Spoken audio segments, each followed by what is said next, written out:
Hey guys, quick update from Washington DC, where about 500 people from 100 or so different organizations got together to advocate for Ukraine. We are on second day of advocacy. We're trying to unstuck the legislation. Ukraine is without Ukraine is without aid for about 6 months now, so the legislation we're trying to push through is HR 815, the insufficient aid for Ukraine, as we talked about many times before. Again, we're trying to get it going, and most likely this will go through this week, thanks to the efforts of the 500 people here.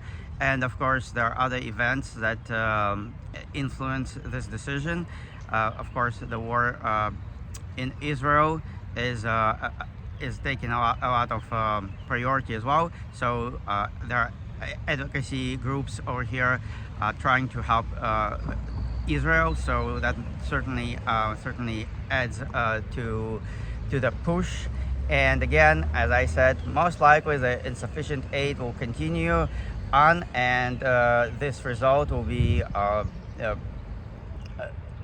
this result will be most likely known in a few days, probably before the end of the week. We would know exactly how the new legislation will look like.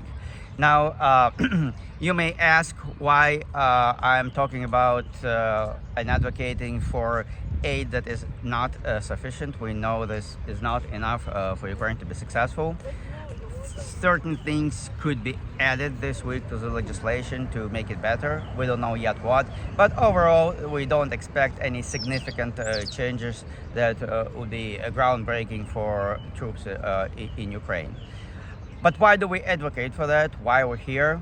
Well, I think this is a good show of how much can be done with very small efforts.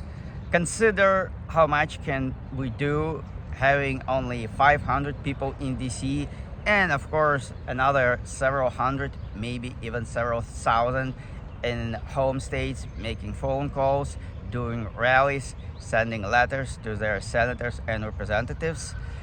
If we would like to have more difference, or if we would like to assist Ukraine for real, that implies we need to increase efforts. If we would like to have tenfold of impact, we need to have also 100 times more participation. This is how democracy works.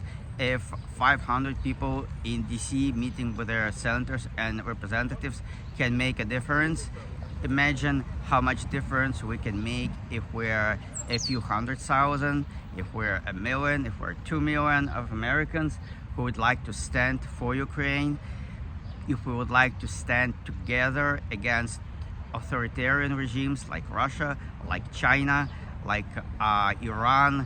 If we get together, if we make sure our voices are heard, we can actually make a significant difference. But of course, with little efforts that we have here today in Washington DC, you get what you get. So this is a demo, this is a preview of how democracy works. We're happy to be here, we're doing all we can, we're bringing in the forces that we have available to us, but we're asking you to join, we're asking you to participate in advocacy for Ukraine. Find your senators, find your representatives, call them and tell them that Ukraine needs to be supported and we need to do significantly better assisting militarily. Otherwise, Ukraine will fall with all the consequences to the United States and Europe. This should not be permitted. Thank you guys.